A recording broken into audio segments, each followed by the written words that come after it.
Rodney, you talked about this a little bit. You hinted at it. GM announced an all-new electric Hummer.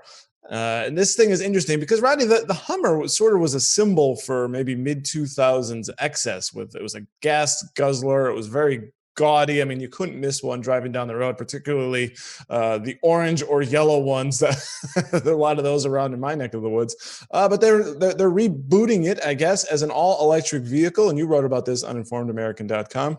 Rodney, you referenced Tesla here. Now they're unveiling a Cybertruck, and now GM is getting into the business with this as well. But it comes with a very, very, very high price tag. It could be well over six figures to get your hands on this truck. But I have to say, and we could pull this up, it looks absolutely beautiful, and cannot anywhere near afford this thing, but I want one. Well, the Tesla pickup truck, I don't care for. It's that ugly Cybertruck, but it's going to be just under $50,000 a year. Whereas the GMC Hummer truck, the one you can actually put a reservation on for next year, is $112,000. And you look at it and think, it's a pickup truck, right?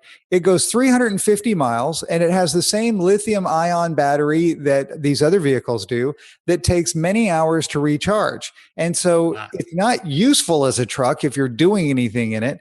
And so I don't know, but it does go 0 to 60 in 3 seconds. And so if you want to race Porsches out on your street, you can do that.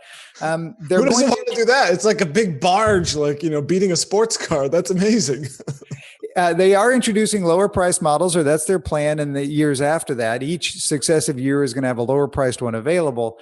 But there's so many rivals. The Rivian truck is coming out. The Lordstown truck is coming out. And so I look at this and I think, General Motors, you're still not there. You're just not.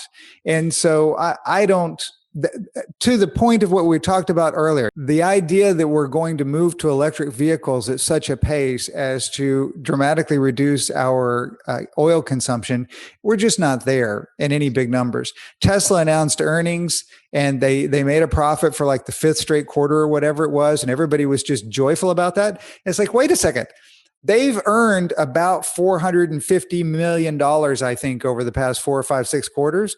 But they've also earned $1.3 billion in tax credits by selling zero emission credits to other manufacturers.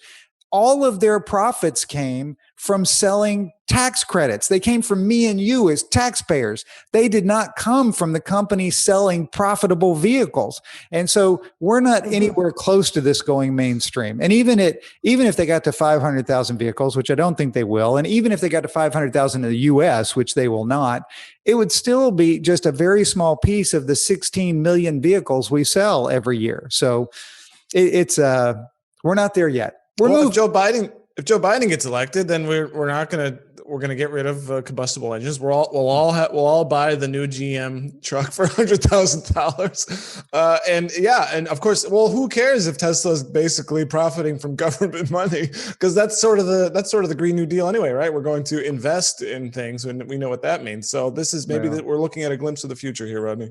There are some positives here, and so I don't want to take away from it. I mean, the truck is cool looking, right?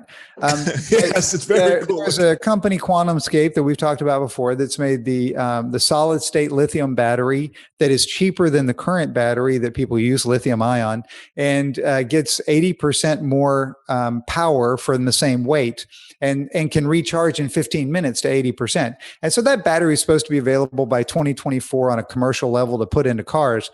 And so that sort of thing is transformational. That sort of thing is pretty cool. And that can lead toward what we want to have happen. But again, we're just not quite there yet. So. Yeah. But isn't a truck like this, isn't a truck like this sort of aspirational in the sense that they can get something out there? I mean, maybe this is the same argument as Tesla, right? It just takes time, but maybe, in other words, to scale down to a more reasonable consumer level. But maybe if anyone can do it, it's going to be a company like GM, and maybe that could be an opportunity.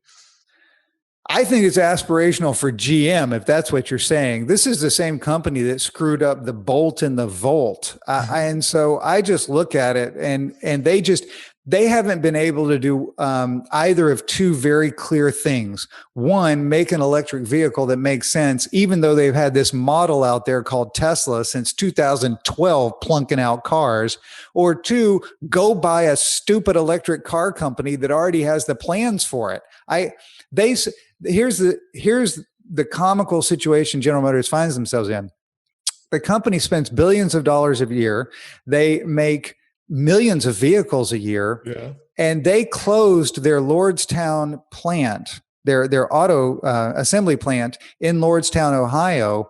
They closed it and then turned around and sold it to Workhorse, which is making electric trucks in their plant. Here's a question. Why didn't you just buy Workhorse? And so I can't explain it. I have for a decade been beating on General Motors. The stock price is $37. It's gone up dramatically in the past several months. Guess what? They went back public again in 2011 at $34. And so they've earned a whopping 10% over a decade when the rest of the market was zooming to the moon. And this is after giving away all their debts and me and you paying for their pensions. And so it's they just haven't been able to get out of their own way. And of course, they stopped producing most sedans. So. Okay, so I can't explain it.